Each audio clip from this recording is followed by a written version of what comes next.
அந்த காலத்தில் ஒரிஜினலாக முதலியார் யார் இருந்தாங்கன்னாக்கா சைவ வெள்ளாளர்.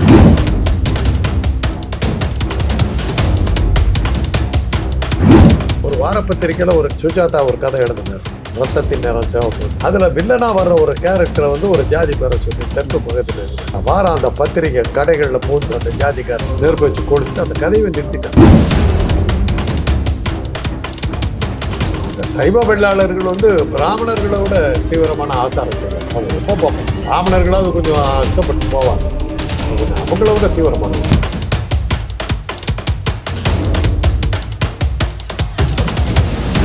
என்ன வந்து உங்களுக்கு இடஒதுக்கீட்டில் எந்த ஜாதி எடுத்துக்க ஒரு தகராறு, அவ்வளோதான்.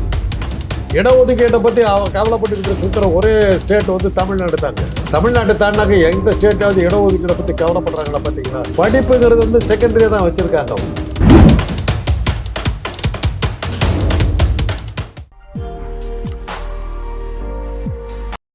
இன்னைக்கு நம்ம கூட பார்த்தோம்னா மருத்துவர் காந்தராஜ் அவர்கள் தான் நம்ம கூட இருக்காரு. அவர்கிட்ட பல்வேறு விஷயங்கள் கேட்க போகிறோம், வாங்க கேட்கலாம். சார் வணக்கம் சார்.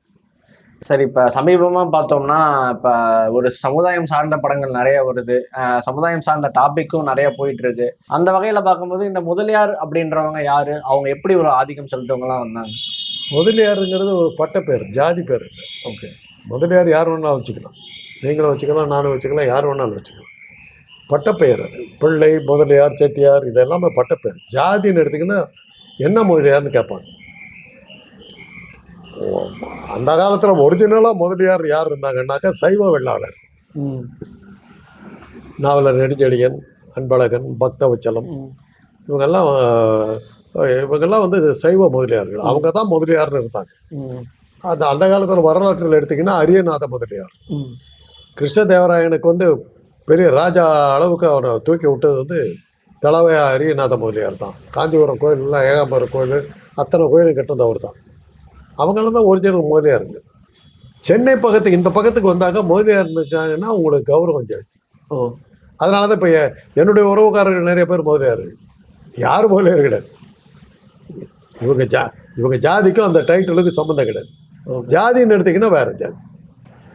அது முதலியார்கள் வந்து சைவ வெள்ளாளர் ஒரிஜினல் முதலியார், துளு வெள்ளாளர்கள் இருக்காங்க. அப்புறம் வந்து சைவ காருகாத்த வெள்ளாளர் இருக்காங்க. இது மாதிரி நிறைய பேர், எல்லாருமே முதலியார்னு வச்சுக்கிறோம். இப்போ என்னுடைய ஜாதி என்னன்னு வந்து வேறு. என்னுடைய ஊரில் வந்து எனக்கு பிள்ளைமார் பட்டம். அங்கே என்னுடைய சொந்தக்காரர்களே சில பேருக்கு வந்து செட்டியார் பட்டம் இருக்குது. கோயம்புத்தூரில் எங்கள் சொந்தக்காரர்களுக்கு பேர் செட்டியார்னு பேர் இருக்குது. தெற்கு பகுதியிலலாம் வேற பேரில் இருக்கும்.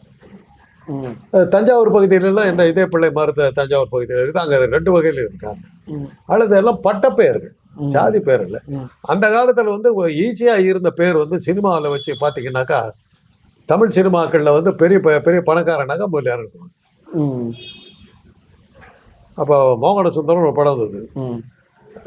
எல்லாம் என்ன நினச்சிக்கிட்டாங்கன்னா, மோகனாங்கிறவளும் சுந்தரங்கிறவளும் லவ் பண்ணுற கதை நினச்சிட்டு உள்ளே போனாக்கா மோகன முதலியாரும் சுந்தர முதலியாருக்கும் நடந்த தகராறுங்கிறது தான் படம். அப்போ வந்து வேலைக்காரி படத்தில் வந்து வில்லனாக வர்ற அந்த பெரிய ஜமீன்தாருடைய பேர் வந்து வேதாச்சலம் முதலியார். அதனால் அப்போல்லாம் வந்து முதலியாருங்கிற பேர் வந்து ரொம்ப காமன். அது முதலியார்கள் வந்து எல்லாருமே வேலை கேட்டாலும் முதலியார்னா அந்த முதலியார் சொல்லியிருப்பான், இந்த முதலியார் சொல்லியிருப்பான், சண்டைக்கு போகல. நீங்கள் தெற்கு மாவட்டங்களை சேர்ந்த ஜாதி பெயர்களை பயன்படுத்தி வில்லனா ஏதாவது பண்ணிங்கன்னா தான் தகராறு. ஒரு வாரப்பத்திரிக்கையில் ஒரு சுஜாதா ஒரு கதை எழுதினார், ரத்தத்தின் நேரம் சிவப்பு.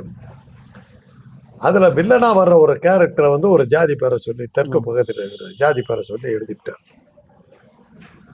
அந்த வாரம் அந்த பத்திரிக்கை கடைகளில் பூந்து அந்த ஜாதிக்கார் நெருப்பு வச்சு கொளுத்தி அது பண்ணிட்டு அந்த கதையை நிறுத்திட்டு ரத்தம் அது அப்புறம் வந்து இப்போ கதையெல்லாம் மாற்றி ரத்தம் ஒரே நிறம்னு மாற்றி. அது தெற்கு பகுதியில் நீங்கள் வந்து ஜாதி பெயர்களை வந்து அந்த தெற்கு பகுதியில் டாமினேட்டிங்காக இருக்கிற ஜாதி பெயர்களை குறிப்பிட்டீங்கன்னா அதை இனக்கலவரம். வடக்கு பகுதியில் இருக்கவங்களெல்லாம் சொன்னீங்கன்னா அது பெருசாக அவங்க எடுத்துக்க மாட்டாங்க. வடக்கு பகுதியில் வந்து ஜாதின்னு சொல்ல போனாங்க நீங்கள் நினைக்கிற அளவுக்கு அவ்வளோ தீவிரம் கிடையாது. அப்படிங்களா சார்? அவ்வளோ தீவிரம் கிடையாது. தெற்கு பகுதி தஞ்சாவூரை இறங்கி எனக்கு ஓகே, மதுரை, ராமநாதபுரம், திருநெல்வேலி, நாகர்கோவில் இந்த பக்கம்லாம் போனீங்கன்னா உங்கள் பேர் அப்புறம் தான் நீ என்ன ஜாதிங்கிறது தான். நான் மதுரை மருத்துவக் கல்லூரியில் படித்தேன். ஓகே. எனக்கு மதுரையே என்னன்னு தெரியாது. மெடிக்கல் காலேஜில் சேர்ந்த போது தான் எனக்கு மதுரைங்கிற ஊரே நான் ஃபஸ்ட் டைம் பார்க்குறேன். போய் சேர்ந்த உடனே என்னுடைய எஸ்எல்சி புக்கு பள்ளிக்கூட சர்டிஃபிகேட் எடுத்து பார்த்தாங்க, ஜாதி அதில் இருந்தது. அதில் உண்டு, அதெல்லாம் உண்டு. நீ இவரை போய் பாரு அப்படின்னா ஹாஸ்டலில் ஒருத்தர். அவர் எதுக்கு சார் நான் பார்க்கணும்? உன் ஜாதிக்கு அவர் தான்டா தலைவர். ஓ. ஹாஸ்டலில் மாணவர்களில் அந்தந்த ஜாதிக்கு தலைவர் அங்கே தான் ஃபஸ்ட் டைம் பார்த்தேன். எனக்கு அப்போ தான் என்ன ஜாதின்னு எனக்கு தெரிய வந்து. அது ஒன்றும் எங்களுக்கு தெரியாது. நான் படித்ததெல்லாம் கிறிஸ்தவ பள்ளிகளில். அங்கே எல்லா ஜாதியும் இருக்கும். ஆமாம், எல்லாருமே பக்கத்தில். ஆசிரியர்கள் பல பேர் என்ன ஜாதின்னு தெரியாது. பாதிக்கு மேலே கிறிஸ்டியன்ஸ், மீதி பேர்லாம் பிராமின்ஸ். தெரியவே தெரியாது. கூட படிக்கிற பையன்லாம் என்ன தாழ்ந்த ஜாதியா மேல் ஜாதியா ஒன்றுமே தெரியாது. எல்லாம் ஒன்றா உட்காந்து சாப்பிடுவோம். அவன் இதில் எடுத்து நான் சாப்பிடுவேன். என்ன அங்கே வந்து அந்த பாகுபாடு இங்கே போன போது தான் தெரியுது. ஓ, குறிப்பிட்ட ஜாதியருக்கு தனி டம்ளர்லாம் வச்சுருக்காங்கிறதெல்லாம் அங்கே போய் தானே. அதெல்லாம் அவ்வளோ அப்பவே ஒன்றுமே தெரியாது. அதெல்லாம் அந்த தஞ்சாவூருக்கு தெற்க, திருச்சி தஞ்சாவூருக்கு தெற்க நீங்கள் போயிட்டீங்கன்னா அங்கே உங்கள் பேர் கேட்கறதுக்கு முன்னாடி உங்கள் ஜாதி என்ன இருக்காங்க. இன்றைக்கும் அது அப்படித்தான். அங்கே எல்லாம் அவங்க தான் டாமினேட்டிங். அது இங்கெல்லாம் அது திருச்சியை தாண்டி வந்துட்டிங்கன்னா கோயம்புத்தூரில் கூட உண்டு. அங்கேயும் வந்து கவுண்டர்கள், நாயுடுகள் ரொம்ப இது. அந்த கொங்கு மண்டலத்தில் அது ரொம்ப ஜாஸ்தி. இங்கே நார்த்து பக்கமெல்லாம் வந்துட்டிங்கன்னா தருமபுரி, சேலம் இதெல்லாம் வந்து காஸ்மோபாலிட்டன். இங்கெல்லாம் ஜாதி பெருசாக இருக்கு. எவனை கேட்டாலும் முதல்ல ஏறணும். அது ரொம்ப ஈஸி. ஆற்காடு பக்கமெல்லாம் போயிட்டீங்கன்னா யார் கேட்டாலும் ஆற்காடு முதல்ல ஏறணும். முடிஞ்சது, அவ்வளோதான். வட மாவட்டங்களில் வந்து ஜாதி அவ்வளோ பெரிய பிரச்சனை கிடையாது. இந்த ரெட்டை கோல முறை, அந்த தாழ்த்தப்பட்டவர்களை, பிற்படுத்தப்பட்டவர்களை ஒதுக்கி வைக்கிறது, இதெல்லாம் வட மாவட்டம் இது அங்கேயும் இருக்குது, ஜாதி இருக்கு. ஆனா இவ்வளவு சீரியஸா கிடையாது. ஓகே சார், இன்னைக்கு முதலியா இருக்காங்க, அவங்களுக்கே உண்டான ஒரு தனிப்பட்ட குணம் அப்படின்னு ஏதாவது இருக்கா? அந்த சைவ வெள்ளாளர்கள் வந்து பிராமணர்களை விட தீவிரமான ஆசார செய்வார். ஓகே. அவங்க ரொம்ப பார்ப்பாங்க. ஓகே. பிராமணர்களாவது கொஞ்சம் அக்சப்பட்டு போவாங்க. இவங்க அவங்கள விட தீவிரமானவர்கள். பொதுவாக அவங்க எல்லாம் வந்து சைவர்களாங்கிறதால சிவனை கும்பிடுறவங்களா இருப்பாங்க. வைணவர்களாக இருக்க மாட்டாங்க. முருகனை கும்பிடுறது அது மாதிரி இருப்பாங்க. அது ஆற்காடு பக்கம், அது செங்கல்பட்டுல கொஞ்சம் ஜாஸ்தி. இந்த பக்கமெல்லாம் அவங்க இருக்காங்க. தஞ்சாவூர் தான் மெயினாக. தஞ்சாவூர் தான். ஏன்னா வெள்ளாளர்கள்ங்கிறதுனால விவசாயத்தை அடிப்படையாக வச்சோம். பெரிய பெரிய நிலச்சுவாந்தார்கள்லாம் மூலையார்கள், சைவ வெள்ளாளர் அப்படிதான் இருக்கும் சார். அடுத்தபடியாக நாடார்கள் பார்த்தோம்னா அவங்களும் ஒரு ஆளுமை கொண்ட நபர்களாக தான் இருந்திருக்காங்க. இந்த நாடார்கள் பெயர் எப்படி வந்தது? அவங்களோட வழி என்ன? அவங்களோட ஒரிஜினல் பேர் வேற. பின்னாடி இவங்க நாடார்கள் மாத்திக்கிட்டாங்க. ஒரிஜினல் பேர் வேற. ஆனா என்னன்னா, தமிழ் ஜாதிகள்லயே 2 ஜாதி கிட்ட தான் பணமும் இருக்குது, படிப்பும் இருக்குது. சரஸ்வதி இருந்தால் லட்சுமி இருக்க மாட்டா, லட்சுமி இருந்தால் சரஸ்வதி இருக்க மாட்டாங்கிறத நம்ம சொல்லுவோம். லட்சுமியும் சரஸ்வதியும் தாண்டவம் ஆடுற முழு இதையும் ஆதரவையும் காட்டுற ஒரு 2 ஜாதி யாருன்னாக்கா, வெள்ளாள கவுண்டர்கள் கோயம்புத்தூர், நாடார்கள். வியாபாரம் எடுத்துக்கிறீங்களா, அவங்கள அடிச்சுக்க முடியாது. படிப்புன்னு எடுத்துக்கிறீங்களா, அவங்கள அடிச்சுக்க முடியாது. இப்போ சிவநாடார்கள் வந்து இந்தியாவுடைய 10வது பெரிய பணக்காரர். கல்வி நிலையம் நடத்துறாரு. SSN காலேஜ் நடத்துறாரு. மிகப்பெரிய கல்வி நிறுவனம், மிகப்பெரிய தொழில் அதிபர், பெரிய படிப்பாளி. பல கல்லூரிகள் நாடார்கள் நடத்தப்படுது. பல தொழிற்சாலைகள் நாடார்கள் நடத்தப்படுது. சரவணா ஸ்டோர்ஸ், VJP, இதெல்லாம் யார்? அதெல்லாம் அவங்களுக்கு தான். நீங்கள் அரிசி பருப்பு வாங்குறது, தட்டுப்புட்டு சாமான் வாங்கினாக்க நீங்கள் நாடார்கிட்ட தான் போய் நிற்கணும்.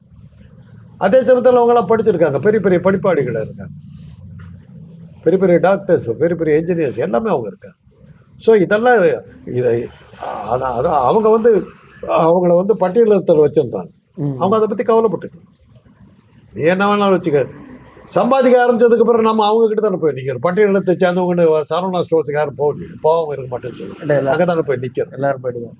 அதான் அவங்க வந்து செல்வத்திலையும் படிப்பிலையும் காட்டினதுக்கு பிறகு அவங்களுடைய வர்ணாசிரம தர்மத்தில் அவங்க எந்த இடத்துல தான் அவங்க கவலையே பட்டுக்கிட்டு இடஒதுக்கீடு கூட அவங்க கேட்கணும்.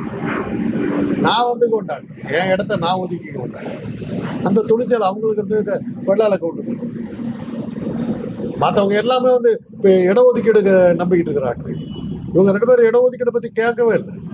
நீ என்னடா கொடுக்குறது, நீ படிக்க விடலைன்னா நானே காலேஜ் கட்டி நானே சேர்த்துக்கிறேன்டா, தொழில் ஆரம்பிச்சு நானே ஆரம்பிச்சுக்கிறேன். அதனால அந்த 2 ஜாதியும் தான் சுயமா, அதாவது இந்த ஜாதி அடிப்படையில் இருந்தாலும் கூட, ஆனால் அதே சமயத்தில் அவங்க கிட்ட ஒற்றுமை ஜாஸ்தி. ஒற்றுமை கிடையாது, ரொம்ப ஒற்றுமை ஜாஸ்தி, ஒற்றுமை மிகப்பெரிய ஒற்றுமை. அவங்கள நீங்க தாக்கி இயக்கி பேசுனா தொலைச்சிக்கிட்டு.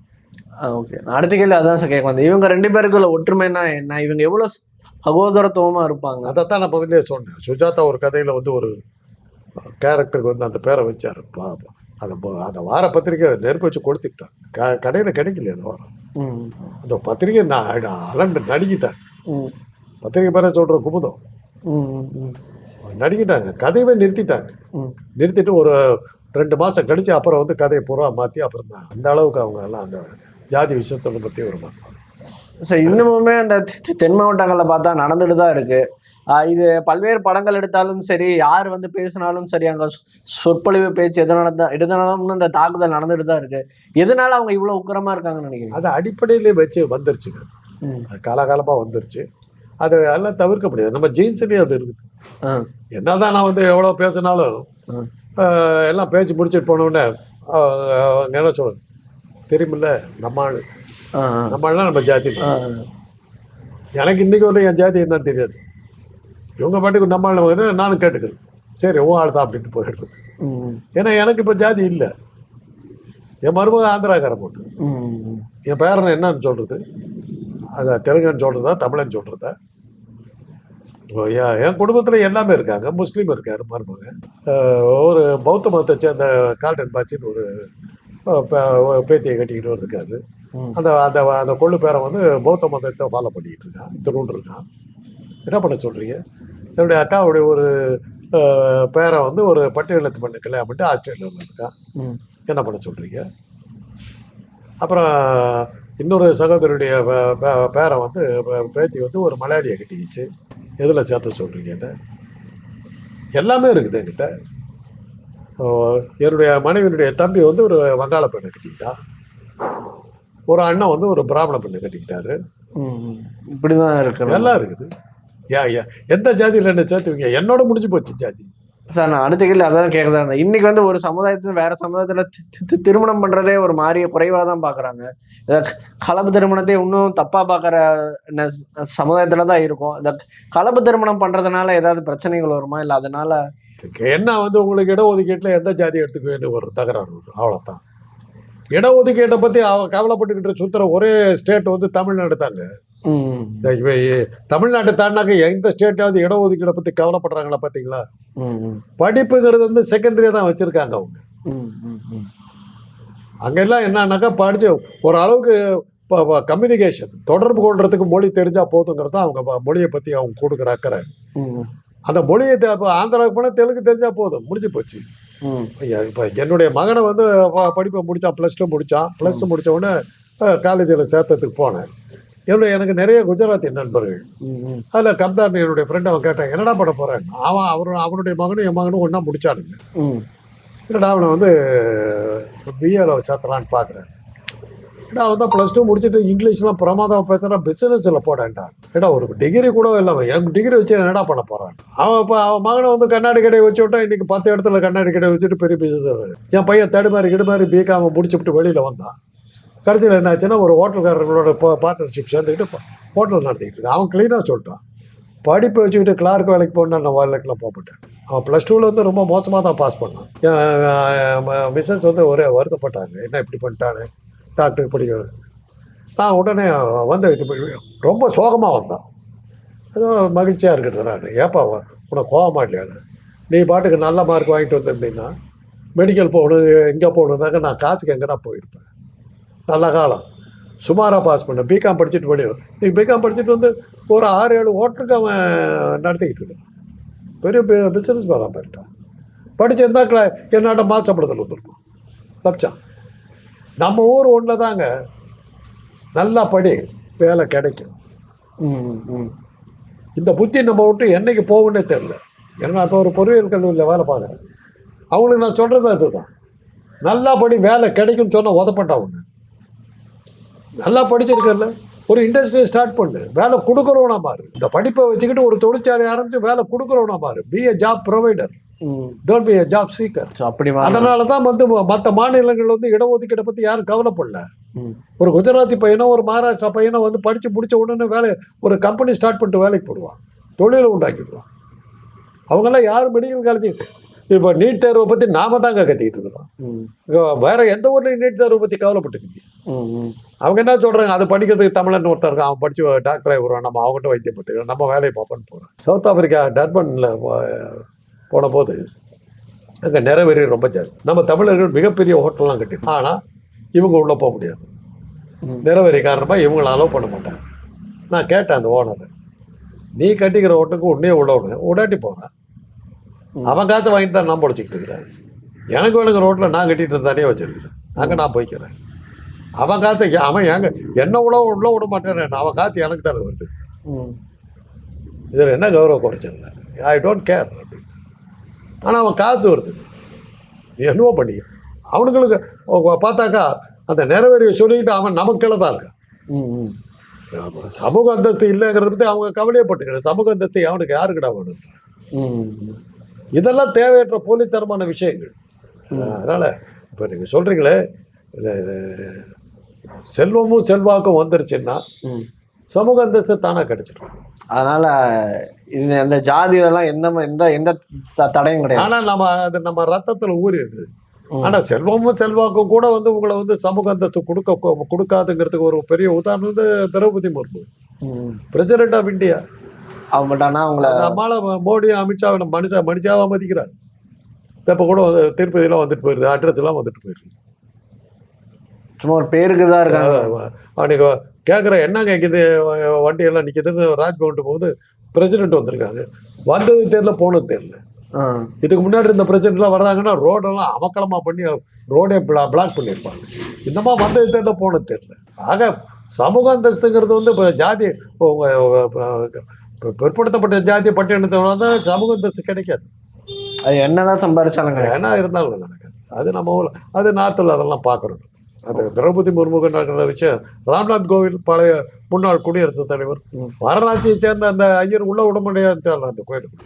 ஓகே சார், நேரம் கொடுத்து பேசுறது நன்றி சார். இதே மாதிரி இன்னொரு நேரம் சந்திப்போம். நன்றி சார்.